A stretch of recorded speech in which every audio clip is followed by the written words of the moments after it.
100%। मुझे तो लग रहा था इतनी रियलिटी कैसे लोगों के सामने दिखा दे, बहुत सारी सीक्रेट्स बाहर आ जाएंगी। बट आई थिंक जो रीज़न हमने हाँ करी है, आई थिंक वो सबसे बड़ा रीज़न ये है कि बहुत सारा सीखने को बहुत कुछ मिलेगा इस शो पर, about us as a couple, about us in a relationship.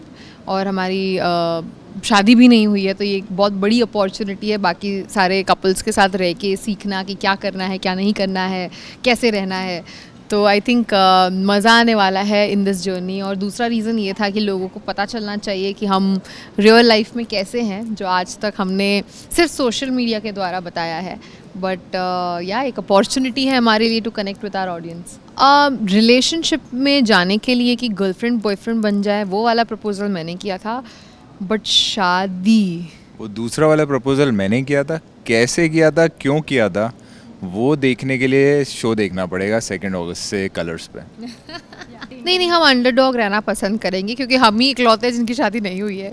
तो आई थिंक हम वहाँ पे बहुत ही एक लर्निंग मोड में जाने वाले हैं, बहुत कुछ सीखना है। और रही बात रियलिटी चेक्स की, जो टास्क होने वाले हैं उसकी, तो आई थिंक हम तो हमारा 100% देंगे, बहुत मज़ा करेंगे, बहुत मस्ती करेंगे। एंड हाँ, अंडरडॉग्स रहना बेटर है। हाँ, बट मैं आई थिंक मैं ये कहना चाहूँगा कि हम पति पत्नी और प्यार रहेंगे वहाँ पे, क्योंकि केवल पंगा तो होता नहीं है पति पत्नी में, प्यार भी होता है। तो हम प्यार रिप्रेजेंट करेंगे, बाकी लोग पंगा रिप्रेजेंट करेंगे, तो हम वो इक्वेशन को बैलेंस करेंगे वहाँ पे जाके। वैसे रहना चाहेंगे हम शो पे। ऑनेस्टली हमारा पंगा नहीं होता। हम लोग बहुत टचवुड सॉर्टेड है कि हम कम्युनिकेशन कर पाते हैं। अगर कोई मिसअंडरस्टैंडिंग है भी, कोई कॉन्फ्लिक्ट है भी, तो हम बैठ के हमें सल्यूशन निकालना बहुत इजीली आता है हम दोनों को। और शायद वो इसलिए होता है क्योंकि there is no ego there. हम नहीं समझते कि कॉन्वर्जेसन उस डायरेक्शन में जाए कि तुमने ये किया या तुम्हारी ये गलती है। इट्स ऑलवेज अबाउट मैंने क्या गलत किया और मैं क्या बेटर कर सकती हूँ। So I think it's always about that. तो हमारा अप्रोच थोड़ा सा सॉर्टेड है, तो झगड़ा वैसे पंगा तो होता नहीं है हमारा। ये थोड़ा सा बोरिंग अनबिलीवेबल लगता है, पता है मुझे, बट जेन्युइनली ऐसे ही हैं हम दोनों पहले खुद में झांकते हैं कि मैं क्या बेटर कर सकता था या कर सकती थी, उसके बाद उंगलियां उठाते हैं। तो ज़रूरत नहीं पड़ती उंगली उठाने की। बहुत सारी चीज़ें ऐसी होती हैं जो होती जाती हैं इन अ रिलेशनशिप, और पता चलता है अरे बाप रे, ये इंसान मेरे लिए ये भी कर सकता है।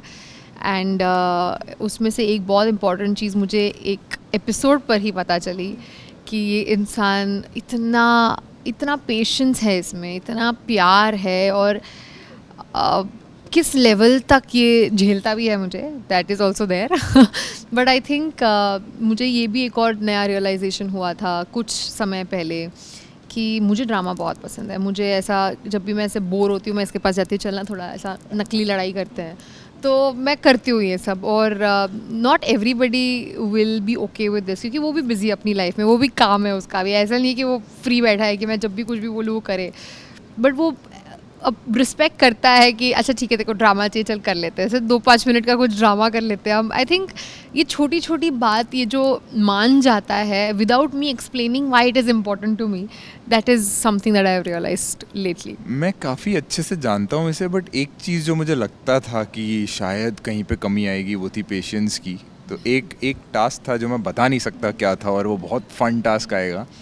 उसमें इन्होंने जिस लेवल का पेशेंस दिखाया है भाई साहब, तो आई थिंक इन्होंने मुझे सरप्राइज़ कर दिया है। मुझे एक ही चीज़ लगती थी कि यार ये ऐसी किसी चीज़ में यहाँ पे शायद पेशेंस की कमी आएगी इनमें, बट इन्होंने सरप्राइज़ कर दिया है मुझे, खुद को भी। तो आई थिंक ये मुझे नया इनके बारे में जानने को मिला है। बाकी तो परफेक्ट है यार लड़की, भाई परफेक्ट। ये जो सवाल है, आई थिंक इसका हमने अनाउंसमेंट किया है शो पर, एपिसोड में, कि क्या प्लान है हमारा। तो वो जानने के लिए देखिए देखते रहिए पति पत्नी और पंगा कलर्स पर। Thank you so much. Firstly वो सेगमेंट बहुत एंटरटेनिंग था, बहुत फन था। एक दूसरे के बारे में पता चला कि इसने मेरा इमोजी बनाया सोने वाला, बट आई थिंक बहुत ही फन था ये सेगमेंट। और ऐसे ऐसे हम गेम्स करते रहेंगे, खेलते रहेंगे, एक दूसरे के बारे में पता चलती है चीज़ें। मुझे तो बहुत मज़ा आया, वो जो अपन ने स्लेट पे चीज़ें लिखी अलग अलग, इट वाज फन। है ना? या थैंक यू सो मच।